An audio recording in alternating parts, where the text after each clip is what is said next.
Welcome back to the deep dive, where we take the source material you need, filter out all the noise, and deliver the insights that allow you to make truly informed decisions. Today, we are undertaking what a lot of people consider the definitive voyage. We're doing a deep dive into the logistics, the astronomical cost, and the ultimately life-altering realities of an Antarctic expedition cruise.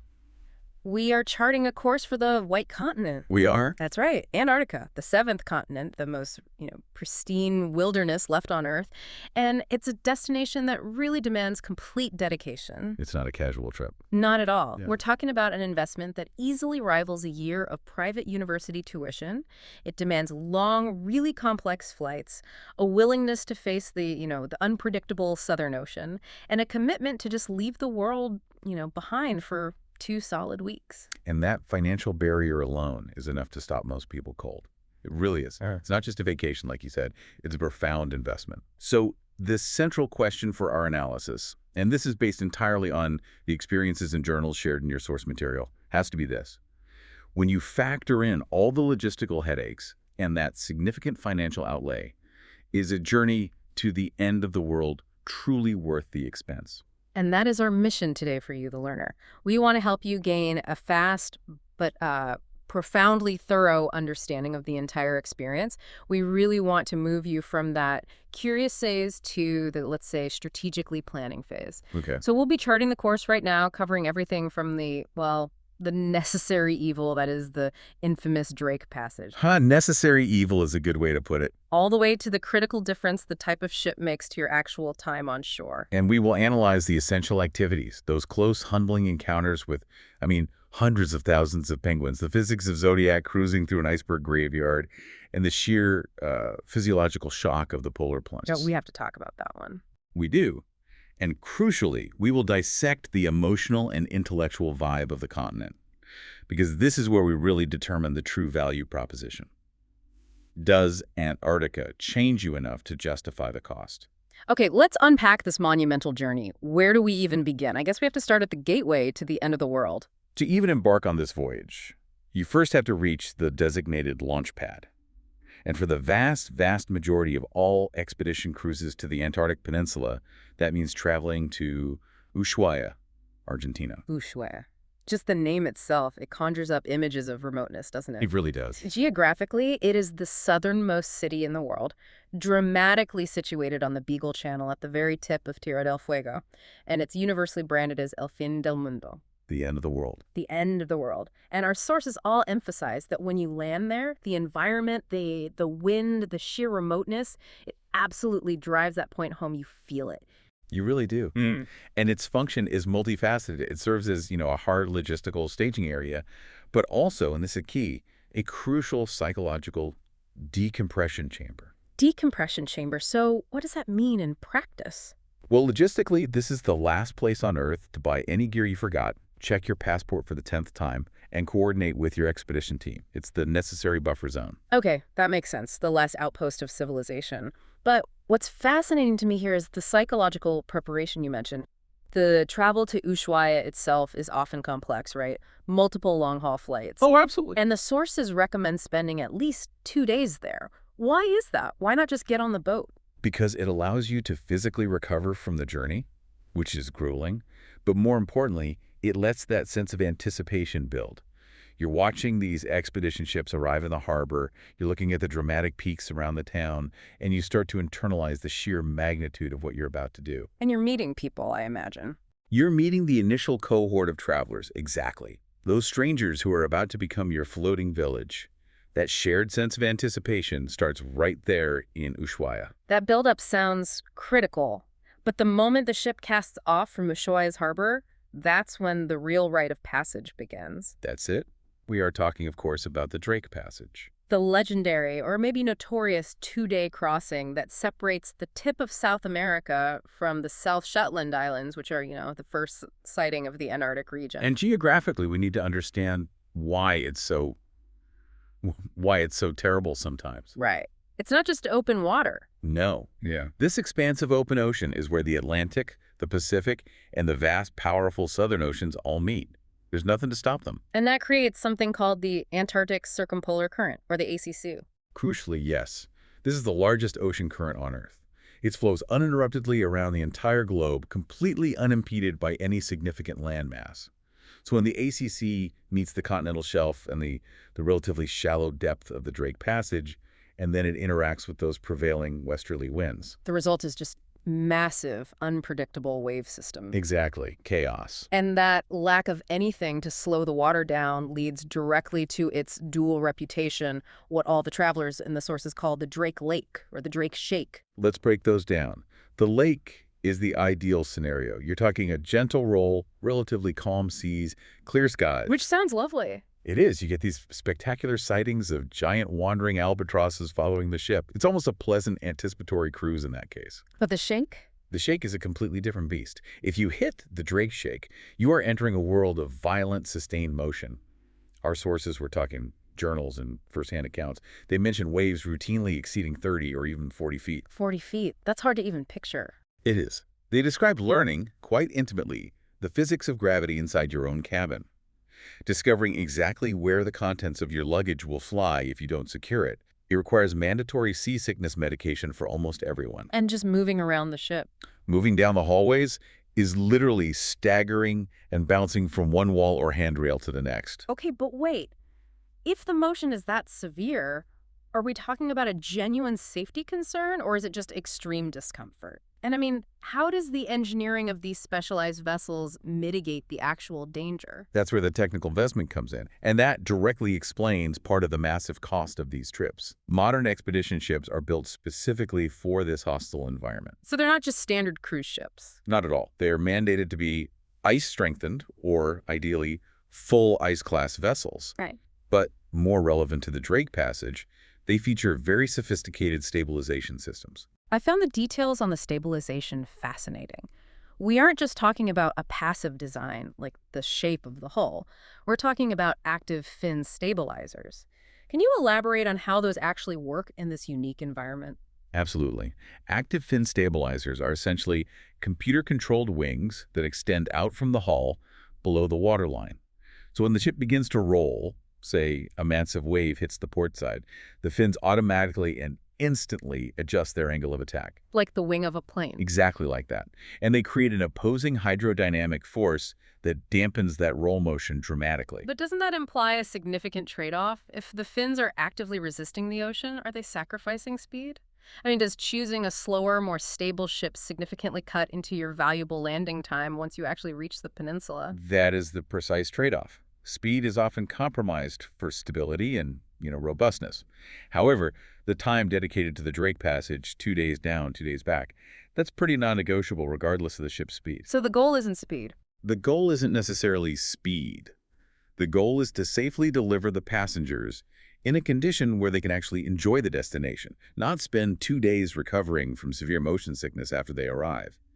The stabilization is there to make the inevitable motion tolerable. What's also fascinating is how the expedition teams leverage this mandatory isolation. The crossing isn't just a hurdle you have to get over, it's an enforced academic transition. Yes, that's a great way to put it. They use these 2 days for all the essential safety and environmental briefings, the crucial 5-meter rule, how to handle the zodiacs, but also for introductory science lectures. Exactly. It forces you to mentally shift gears. You are, for all intents and purposes, a captive audience, and the staff fills that time with these deep dive sessions on glaciology, the history of Antarctic exploration, Shackleton and Scott, and marine biology. So it shifts the focus away from the ship's internal comforts and firmly toward the vast, complex wilderness you're about to become a temporary part of. It transforms passengers into active participants and learners before you even see an iceberg. And the ultimate payoff of this difficult passage, all the source material emphasizes that enduring the potential misery of the Drake Shake just elevates the entire experience.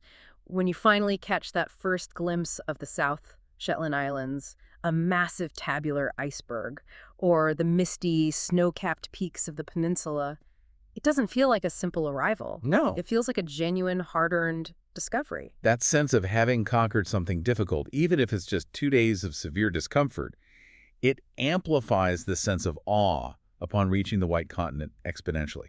It's the first major psychological reward that justifies the investment. You're like, You really belong there now. Okay, so once that first sign of land appears, the ship itself transitions from being a survival vessel to being your sanctuary. Right. It's your mobile home, your high-end restaurant, and your specialized research base camp for the rest of the trip. But choosing the right vessel is critical because, based on all the sources, it directly dictates how much time you actually spend on the ice. This is a crucial point for the learner, considering this monumental investment. We can identify two primary categories of vessels operating down in the Antarctic. First, you have the larger, more luxurious traditional cruise liners. Right, the ones that carry many hundreds of people, sometimes upwards of 500, offering maximal amenities like theaters and spas and And casinos. second, you have the smaller, purpose-built expedition ships. These are the ones the sources overwhelmingly recommend for the real deep dive experience. These ships typically cap out at around 100 to 200 passengers. And here is where the critical logistical constraint comes into play. It's a constraint imposed by the Antarctic Treaty System. Right. And to protect that highly fragile ecosystem, the treaty limits the number of people allowed on shore at any single landing site to a maximum of 100 people at a time. And that regulation is the game changer. It is absolutely essential for you, the learner, to grasp the economic consequence of this rule. I mean, it changes everything. It does. If you are on a larger ship with, say, 500 passengers, you can't just deploy everyone at once. You're forced to run shore excursions in 5 separate shifts. Which dramatically reduces your individual time on the continent. It also limits the number of landing sites the ship can even attempt in a single day. Exactly. So the smaller expedition ships, those ideally carrying between 100 and 200 people, are significantly more advantageous. If they have, say, 180 passengers, they can deploy 90 people in the first wave, maximizing their 2 to 3 hours on the ground. Bring them back, and immediately deploy the second 90 people. This maximizes everyone's time on the ground and ensures they can often execute 2 separate landings in a single day. That dramatically increases the immersion factor. So effectively, the more you pay for a huge, luxurious ship with a casino, The less time you actually spend with the penguins. it's an inverse relationship, and that changes the entire vibe, too. The sources contrast these environments really sharply. On a smaller expedition ship, the vibe is focused entirely on the destination. The daily schedule revolves around the weather, the ice, and the location of the wildlife. The entertainment is an evening lecture from a marine ornithologist explaining the specific nesting habits of the chinstrap penguin, Right. or a detailed session with a glaciologist discussing the specific speed of the continental ice sheet retreat. The dress code isn't formal wear. It is entirely functional fleece, base layers, and the provided parka. It's an intellectual pursuit and an environmental mission, not a resort experience. Now let's drill down into the living quarters on this floating base camp, because this is where a lot of the money is spent. We're talking about the cabin debate. Ah, yes. You have the hierarchy. Interior cabins with no window, then porthole windows, then picture windows, and at the very top, the balcony cabins, which can add literally tens of thousands of dollars to the total price. This is where we need to apply some critical thinking about marginal utility and value. Is that significant price jump for a balcony cabin truly worth the cost? As you noted, the sources present a pretty robust debate on this point. And I found the pragmatic argument against the balcony to be incredibly compelling, especially for any budget-conscious learners who still want the full experience. Okay, what's that argument? The realistic view is that you spend minimal time in your room. You are either actively searching for wildlife on the high-tech observation decks, you're attending a lecture, or, for most of the day, you are completely off the ship, cruising in a Zodiac or standing among the wildlife. So time in the cabin is largely reserved for sleeping, charging cameras, or changing into wet weather gear. Pretty much. That's the logical, financially astute case. If you're aiming for maximum immersion, saving the money from the balcony upgrade, and instead putting that toward optional high-value activities, say overnight camping on the ice or expensive sea kayaking, that might offer a better return on your investment and a more unique memory. But wait, travel is fundamentally emotional, isn't it? And there is a powerful, almost spiritual counter-argument for the balcony upgrade that our sources repeatedly describe. I was waiting for this. The value of that upgrade isn't measured in minutes spent indoors. It is measured in the profound, unique core memory. Give us the scenario. What defines that moment of awe you're talking about? It's the scenario of complete solitude. Imagine stepping out onto your private balcony at, say, 5:30 in the morning before the ship is fully awake. You're wearing your pajamas and holding a steaming cup of tea. Hmm. The sea is completely still. The sun is just rising, creating this incredible pink and gold light on the snow, and a gigantic, silent, iridescent blue iceberg drifts past, maybe only 100 feet away. And that moment of private, contemplative awe is unparalleled. It's not shared with 70 other people jostling for window space in the observation lounge. Exactly. It is a personal, isolated, sublime encounter with the environment. So if your primary goal is maximizing those isolated, reflective moments with nature, which, let's be honest, many people who spend this kind of money are seeking, then yes, the balcony becomes invaluable. But if you prioritize budget and social interaction, stick to the main decks. That's the takeaway. Now, regardless of the cabin class, the ship's shared areas are absolutely essential to the expedition's success. Describe those vital command centers and activity hubs. Okay, the centerpiece is always the observation lounge. It's located at the bow of the ship. It provides panoramic 270-degree views, floor-to-ceiling windows, and comfortable seating. It serves as the absolute central congregation point. This is where everyone runs when there's a sighting. When a pod of orcas is sighted or the ship enters the stunning ice floes of the Lemaire Channel, everyone flocks here with their binoculars and cameras. This is also where the impromptu social discussions happen, often led by the expedition staff who are always there. You also have the lecture hall, which functions as the intellectual hub, hosting the mandatory briefings and the evening science talks. But let's dedicate a moment to the most chaotic, yet most electric space on the entire ship, the mudroom. Ah, the mudroom.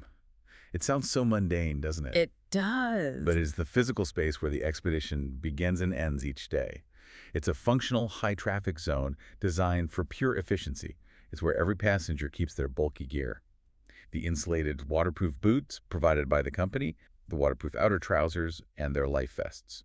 And it is pure sensory overload before a landing. Absolutely. It's the sound of Velcro being ripped open, zippers being strained, the clatter of rubber boots on the floor, and just the collective rush of adrenaline.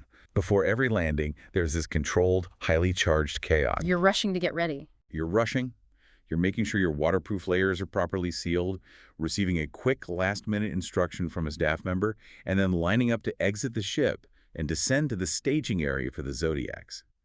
It is the palpable energy of anticipation. It's the true heartbeat in the expedition. Speaking of coming back in from that electric cold, maybe you're soaking wet from Zodiac spray or chilled to the bone after a landing.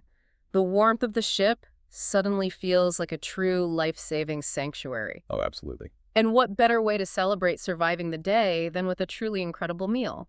We need to talk about the food, because when you're spending the equivalent of a year of tuition on a trip, the dining expectations are, rightfully high. And what's fascinating here is the sheer logistics of the food quality versus the environment. The expectation might be, functional, slightly stale provisions, hardtack biscuits, and dried meat, given how remote you are. Right, survival food. The reality, according to all the sources, is surprisingly fantastic. The quality and the preparation are closer to what you'd find in a high-end, land-based international hotel or a luxury boutique cruise experience. That is genuinely a monumental logistical feat. I mean, think about it. The ship has to provision for the entire duration of the trip, 2, maybe 3 weeks, in Ushuaia, which is a small, remote port. Yet they manage to maintain superb, consistent quality. We're talking fresh-baked artisanal bread every single day, excellent cuts of prime meat and fish, and professional-grade desserts. And the complexity goes beyond just stocking the pantry. It involves sophisticated refrigeration, really careful storage management for perishable goods over many days at sea, and the absolute necessity of minimizing food waste. That's a huge point. In the Antarctic, waste management is governed by extremely stringent protocols. Every bit of refuse, including potentially contaminated organic matter, must be secured, sealed, and carried all the way back to a port outside the treaty zone for proper disposal. So, wait, does that intense environmental protocol regarding waste management actually affect the menu planning itself? I mean, do they have to avoid certain types of food that are harder to store or dispose of cleanly? It absolutely impacts menu planning. While they maintain high quality, the necessity for robust, long-lasting ingredients becomes paramount. For instance, while you might get fresh vegetables, the chefs will lean into preparations that maximize shelf life and minimize difficult, watery waste. Every item consumed, every single scrap, has to be accounted for. Wow. It puts incredible pressure on the galley staff to be precise, ensuring zero environmental impact. And the meal structure itself is designed to support the intense activity level. You typically have a huge variety of options, often buffet style, for breakfast and lunch. Right, with everything from continental items to cooked eggs and hot soups, specifically designed to fuel an active day in freezing conditions. Then dinner is usually a more formal, multi-course plated affair. And a crucial operational detail, these professional operations easily cater to every dietary need: vegetarian, vegan, gluten-free. Because their goal is not just to feed you, but to provide maximum comfort and energy in a challenging environment. And that comfort factor is so vital to the psychological return on investment. Coming back from hours spent in near freezing temperatures, sometimes battling high winds or sea spray, to a hot, delicious, high-quality meal, maybe with a glass of excellent Chilean wine. It is described universally in the sources as the absolute best feeling. It's a psychological anchor that makes the endurance factor sustainable day after day.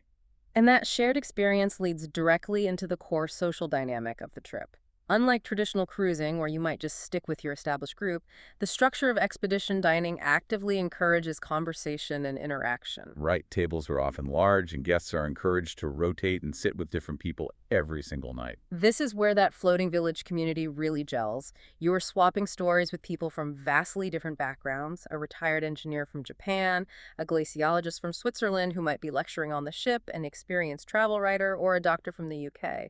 But everyone there shares an intense foundational passion for nature, exploration, and the environment. That shared passion, amplified by the shared vulnerability of the Drake Passage and the shared profound experiences of the day, being near a whale, surviving the polar plunge, it creates an immediate and incredibly strong sense of camaraderie. And the conversation is not generic small talk. It's visceral and immediate. Did you get the perfect shot of the Adelie penguin today? Or how cold was the Zodiac ride into that fog bank? It forms this intense temporary community bonded by exceptional shared adversity and awe. You board as complete strangers, but you leave feeling like you've shared something genuinely life-altering with every person at that dining table. And that social reward, built around shared meals and shared learning, is a massive part of the intangible value that justifies the high cost. Okay, we've made it across the Drake. We are fueled and settled into our small, intellectually charged base camp. Now, let's discuss the core reason anyone spends the equivalent of a new luxury car on this trip: This is it, the main event. the unique activities and the unparalleled wildlife encounters that define the White Continent experience. Weather permitting, the ship's schedule will revolve around 2 distinct excursions off the ship per day. And the first stage of that exploration, and the primary vehicle for literally all movement off the main vessel, is the Zodiac. Zodiacs. These aren't just ordinary small boats, are they? The term is widely used, but for you, the learner, we should probably clarify what they are and why they are so uniquely suited for polar operations. A Zodiac is essentially a heavy-duty inflatable boat, typically built with Hypalon or a similar tough material, and it features a rigid hull, a harbel.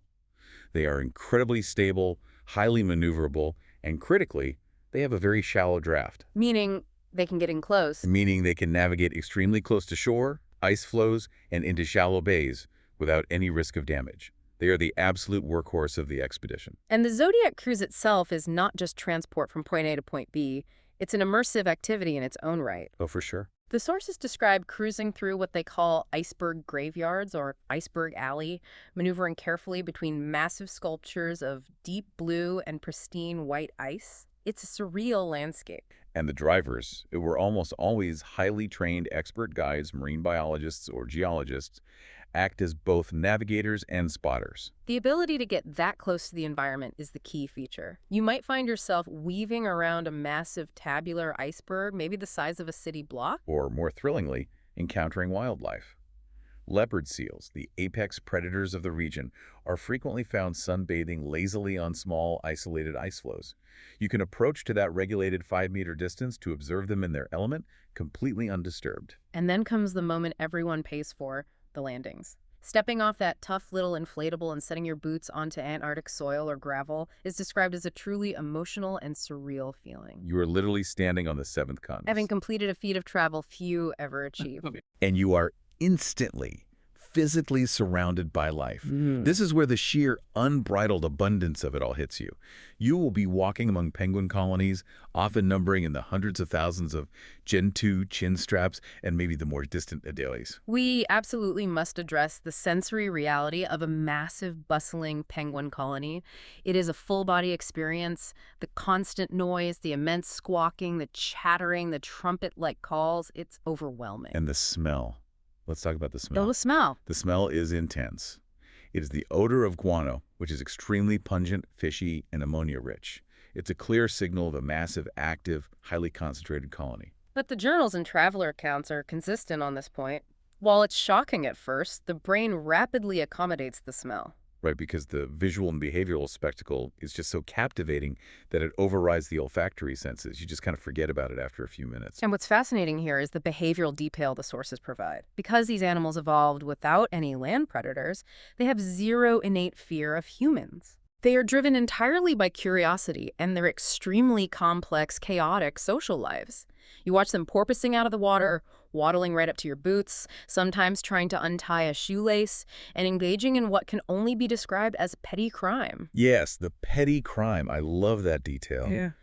The widespread kleptoparasitism. Explain that. Penguins are constantly building or refining their little stone nests, and they very frequently steal stones from the nests of their neighbors when they aren't looking. You are watching a real-time, chaotic, high-stakes soap opera unfold right at your feet. You are truly a momentary, silent guest in their dynamic world. You really are. And this leads back to visitor responsibility. Because they are so fearless, the rules are rigidly enforced. Travelers must stick only to marked paths, often delineated by bright flags. And they must maintain that absolutely non-negotiable 5-meter distance from the wildlife at all times. This is about respecting their vital breeding cycles and ensuring minimal disturbance. Now, as humbling as the thousands of penguins are, the scale shifts dramatically when we talk about the great whales. This is where the investment feels most profoundly justified. Those unscripted encounters with the true giants of the deep. The specific anecdote provided in the source material about Wilhelmina Bay is particularly powerful and I think warrants dwelling on for a moment. Describe that moment of natural magic. The description paints a picture of extreme, almost impossible stillness.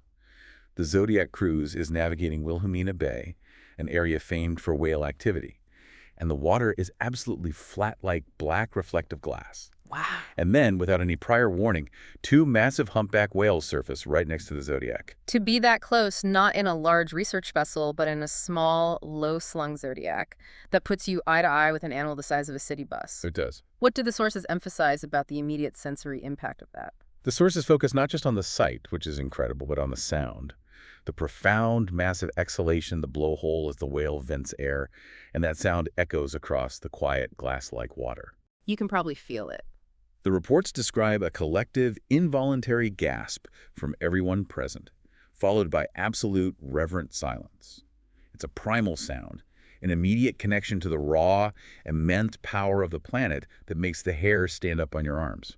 Did the sources say anything about the cognitive recovery time from that level of awe? I mean, is there a brief mental shutdown when you're faced with something so overwhelmingly large and powerful? It's often described as a momentary transcendence. Time seems to stop.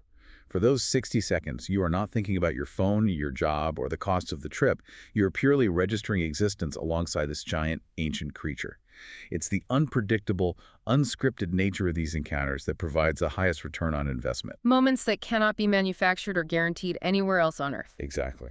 And finally, for those seeking the ultimate physical proof of their journey, the supreme brag, there is the polar plunge. The polar plunge is the ultimate dare, and a true rite of passage for adventurers on the ship. The crew handles this with extreme safety, setting up a prepared platform, usually on a stable part of the hull or off a small beach. And you, wearing only a swimsuit. Jump into the Antarctic Ocean. The water temperature hovers right around 0 degrees Celsius, 32 Fahrenheit. I cannot even imagine the physiological shock. The sources confirm it is the coldest experience imaginable, completely taking one's breath away upon impact, often causing immediate temporary hyperventilation as the body just panics. Correct. The body's response is immediate and violent.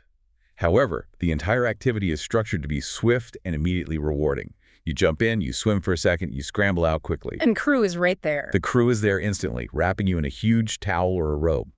And the tradition often involves a celebratory, warming shot of vodka or whiskey immediately afterward. The reward. It yields an intense, insane rush of adrenaline and, perhaps more valuable, bragging rights for life. It transforms the cold from a challenge into a victory. We've covered the practicalities, the logistics, the specific thrills. But if you were trying to explain the emotional return on this investment to the learner, what is the real vibe of Antarctica? What does it do to you internally that justifies this monumental cost? The first, most pervasive feeling that dominates all the sources is an almost spiritual sense of scale. You arrive and immediately realize just how microscopically small you are in the face of this continent, which is larger than Europe. It's a profound recalibration of perspective. It really is. And this feeling is most keenly felt when the ship navigates certain iconic areas, like the Le Maire Channel. It's poetically nicknamed the Kodak Gap because the sheer beauty, the water like a fjord surrounded by ice, is overwhelming. But the feeling of scale comes from the massive sheer black cliffs and the towering pristine blue glaciers that flank the channel, rising hundreds and hundreds of feet over the ship. It forces a psychological shift. It's not a scary feeling, though. No, not at all. It's described as peaceful, almost cleansing. It removes the ego and focuses your attention entirely outward. You are not the center of the world here. Nature is. And coupled with that scale is the silence. The quality of silence when the ship's engines are deliberately turned off and you're just drifting among the ice floes is profound. It's a deep, absolute quiet, rarely encountered in the human world. It's a silence free from anthropogenic noise. And that silence is often broken by one of the most powerful sounds on the planet, a sound that shakes the core of the ship. The loud, cracking, thunderous noise of a glacier calving. This is when a massive piece of ancient ice breaks off and crashes into the sea. It's an immediate, powerful, and visceral reminder of geological time and the constant process of change. The sources consistently highlight another core emotion that transcends mere sightseeing, this sense of fragility and responsibility. You are constantly reminded that you are a visitor, a guest in this pristine environment, and the entire operation is geared toward minimizing your impact. This is enforced through incredibly strict environmental protocols, which we should probably detail. The best, most visible example is the constant mandatory ritual of the disinfectant baths.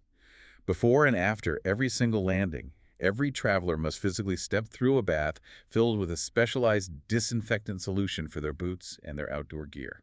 And this protocol, it's driven by the Antarctic Heritage Trust Initiative, the AHTI. Right. And it's essential to prevent the introduction or spread of any non-native contaminants, foreign microbes, or even benign seeds from one landing site to another. It demands an immediate, tangible respect for the ecosystem.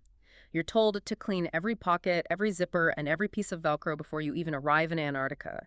You leave nothing but footprints, you take nothing but photographs. And the passion of the expedition teams, these are scientists, historians, and conservationists, it drives this philosophy home.